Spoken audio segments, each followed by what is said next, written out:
आता हे काय चाललंय ते सांगतेच, पण ती अगोदर ना आज सकाळी मी निघाली होत्या. कुठं निघाले तोपर्यंत मी पोहोचले सुद्धा बरं का. तर मी आले होते मम्मीच्या इकडं. आता आज येण्याला काहीतरी खास कारण होतंच बरं का.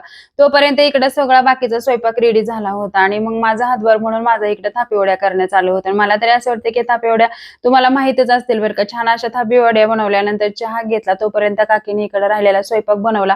नैवेद्य भरला आणि आम्ही सगळे शेतात चाललो होतो बरं का. आता शेतात कशासाठी चाललो होतो ते तर कळेलच. पण त्या अगोदर हे दोघं इकडे सायकलीवर चालले होते आणि भरपूर दिवस झालं मी अशा नांगरटीत चाललेले बरं का. पायाला तर अगदी गोळेच आले होते. मग आम्ही गेलो होतो त्यावेळेस पूजा चाललीच होती. आता ही पूजा कशाची तर इकडे ना आमच्या पंजोबाची समाधी काढायचं चाललं होतं बरं का. आता पूर्वीच्या काळात लोक समाधी बांधून ठेवायची, त्यांना सेवा करायची, पण आताच्या लोकांना तेवढी सेवा तर करणं होत नाही बरं का. त्याच्यामुळे सगळ्याच्या निर्णयाने ना आता इकडे समाधी काढायचा निर्णय घेतला होता. मग आता समाधी काढायची म्हणलं तरी जी काय असते ना ती माती वगैरे सगळं ती एखाद्या तीर्थस्थानी नेऊन सोडावी लागते.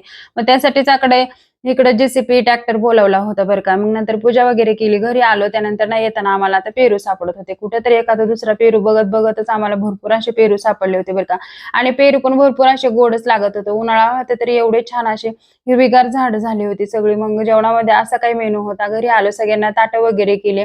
अगोदर तर ह्यांची जेवण झाली, त्यानंतर आम्ही जांभळे आणायला गेलो होतो बरं का. जांभळे तर भरपूर होती, पण हलवली की खाली पडली ना जांभळे फुटायचे. त्याच्यामुळे आम्ही असा काही जुगाड करून ना जांभळं आणली होती. घरी आलो, सगळ्यांनी जेवण केली आणि त्यानंतर ना आता सगळ्यांचा निरोप घ्यायचं चाललं होतं. मग चला तर मग बाय.